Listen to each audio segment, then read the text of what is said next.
कहते हैं जहान का बिगड़ा कबीर घर सुधरा, और कबीर घर बिगड़ा वो कहूं ना सुधरा।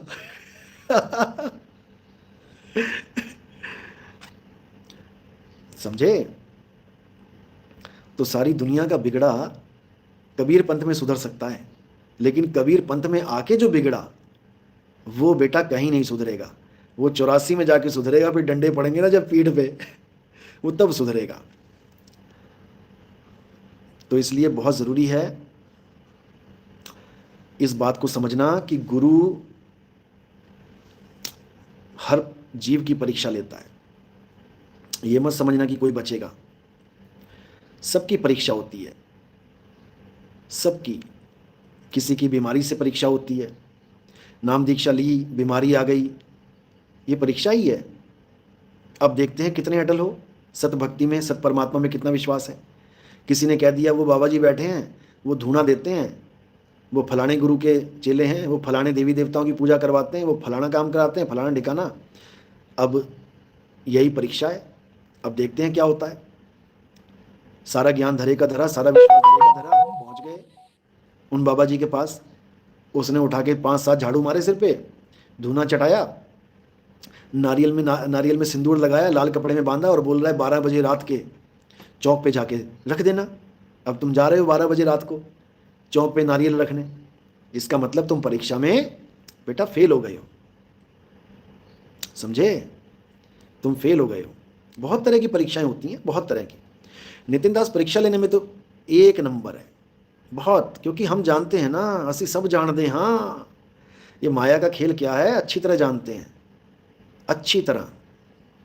और कुछ माया हमारे पंथ में भी घुस गई थी, जो बहुत डोरे डालती थी, बहुत, लेकिन फंसा नहीं पाई। इस बात का इनको बहुत गम है। इस बात का इनको बहुत गम है कि क्यों नहीं फंसा पाई, इसीलिए षड्यंत्र बना रहे हैं। ये सब षड्यंत्र इसीलिए चल रहे हैं क्योंकि माया के जाल में नितिन दास फंसा नहीं। जोर तो पूरा लगाया था, लेकिन दाल गली नहीं। तो अब कहते हैं सनम तुम हमारे नहीं हुए तो किसी के होने नहीं देंगे। तो अब ये षड्यंत्र खेल रहे हैं, लेकिन इनको नहीं पता इनका बाप बैठा है सामने। समझे? तो दूसरों के कंधों पे बंदूक रखने वालों, सुधर जाओ, सुधर जाओ, सुधर जाओ, क्योंकि नितिन दास ने अगर सुधारा ना तो समझ लेना कोई बात नहीं। ये सब होता रहता है, ये संसार है, ये माया का खेल है। कबीर साहब ने इसीलिए बोला कि माया महा ठगिनी हम जानी। हम जानते हैं कि माया कैसे ठगती है। त्रिगुण फांस लिए कर डोले, बोले माधुरी वाणी। बड़ा प्यार प्यार से बोलती है माया, बड़े प्यार से, इतना प्यार से बोलेगी तुम फंसते चले जाओगे अगर विवेकी नहीं हुए तो, अगर तुम्हारी जागृति नहीं है तो। कोई नहीं बच सकता, कोई भी। और ये माया इतनी शातिर है, सबसे ज़्यादा ये उस पर डोरे डालती है जो माया से दूर होना चाहता है। सबसे बड़ा खेल माया का यही है। तुम माया के पीछे पीछे भागोगे तो ये तुमसे आगे आगे भागेगी, हाथ नहीं आएगी, परेशान करेगी पूरा पूरा दिन। तुम माया के बारे में ही सोचते रहोगे, लेकिन हाथ नहीं आएगी। और जब तुम माया से पीछा छुड़ाओगे तो ये तुम्हारे पीछे पीछे भागेगी डोरे डालती हुई, लेकिन तुम फंसना मत। याद रखना मेरी बात। जो जवान साधु हैं उनको तो स्पेशल बता रहा हूं मैं। बूढ़े साधु तो चलेंगे, कोई बात नहीं। बूढ़ों पर तो माया खुद ही कहती है ये तो इसमें बचा ही क्या है। लेकिन जो जवान साधु हैं मेरे भाइयों, अच्छे से समझ लो, ये माया का खेल बहुत तगड़ा है। जवान साधु क्या करें? बच के रहें। कैसे बचेंगे? हमारे गुरुओं का जो ज्ञान है वो समझा रहा हूं मैं तुम्हें। हमारे गुरु ने हमें अच्छी तरह समझा रखा है कि नितिन दास, ये माया जवान साधु पर पूरा निशाना लगाती है, बच के रहना नितिन दास। और ये गुरु के शब्द हमारे कानों में सदा सदा स्थित रहते हैं, क्योंकि हमें पता है कि हम क्या काम कर रहे हैं। सबसे पहला पंगा तो हम माया से ये ले बैठे हैं कि उसी की दुनिया में उसी से छुटकारे के लिए जीवों को जगा रहे हैं। सबसे बड़ा काम तो, सबसे बड़ा पंगा तो माया से हमने ये लिया है कि माया की नगरी को खाली कर रहे हैं, तो माया कहाँ छोड़ने वाली है, समझे। अब माया क्या करती है, माया डोरे डालती है। माया के रूप आपको मैं बता चुका हूं पहले भी, 3 रूप हैं। मां से माया, मां से ममता, मां से मोहिनी। इन तीनों रूपों में माया विद्यमान है फंसाने के लिए। वैसे तो पूरी जड़ सृष्टि ही माया है, आप कहीं भी देखेंगे आपको माया ही दिखेगी, लेकिन ज़्यादा प्रभावित कौन करती है, ये 3 रूपों में। पहला रूप ये माया, पैसा। कोई भी साधु अगर उसको लोग पैसा देने लग जा रहे हैं और वो मानो करोड़पति भी हो गया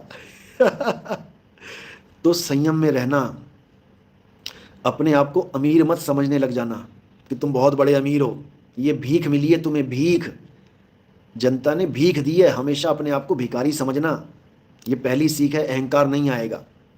भिखारी मांगना मानना अपने आप को, याद रखना। साधु भेष भीख के लिए मिलता है, राजा भेष उतार के साधु भेष धारण किया जाता है। पहले संत महात्मा अपने शिष्यों से भीख मंगवाते थे, समझे। क्यों भिखारी बनाते थे, ताकि तुम्हारे अहंकार ना चढ़ जाए। ज़्यादा भिक्षा मिल गई, ज़्यादा माल इकट्ठा हो गया तो अहंकारी ना बन जाओ कहीं, इसलिए। तो ये माया, इससे बच के रहना। ये गलत कामों में मत लगा देना कि तुम इसको गलत कामों में लगाने लग जाओ, बिल्डिंगें बनाने लग जाओ। अगर बिल्डिंगें बनाने लग जाओगे तो दिक्कत हो जाएगी, इसी में उलझ जाओगे, इसी में मारे जाओगे। तो माया, ममता। ममता क्या है, ममता है जैसे माँ की ममता, भाई बहन की ममता, किसी की भी ममता, यानी मोह, मोह ममता। तो इस मोह से हमेशा बच के रहना, ये मोह का बहुत तगड़ा प्रभाव है। माया, ममता और मोहिनी। मोहिनी मतलब, मोहिनी मतलब मेनिका, स्वर्ग की मेनिका, यानी स्त्री। अब वो कोई भी हो सकती है, तुम्हारी घरवाली भी हो सकती है, वो बाहर वाली भी हो सकती है, वो तुम्हारी शिष्या भी हो सकती है, वो तुम्हारी गुरु बहन भी हो सकती है, वो कोई भी हो सकती है। माया, ममता, मोहिनी, जिन बिन दंता जग खाया। याद रखना, बिना दांतों के खाएगी। बिना दांतों के क्यों खाती है ये, क्योंकि इसका खाया दर्द नहीं होता। ज़्यादा पैसा आ गया तो दर्द नहीं होगा, खुशियां मिलेंगी। ज़्यादा मोह में पड़ गए, ज़्यादा लोग प्यार करने लग गए तो खुशियां मिलेंगी।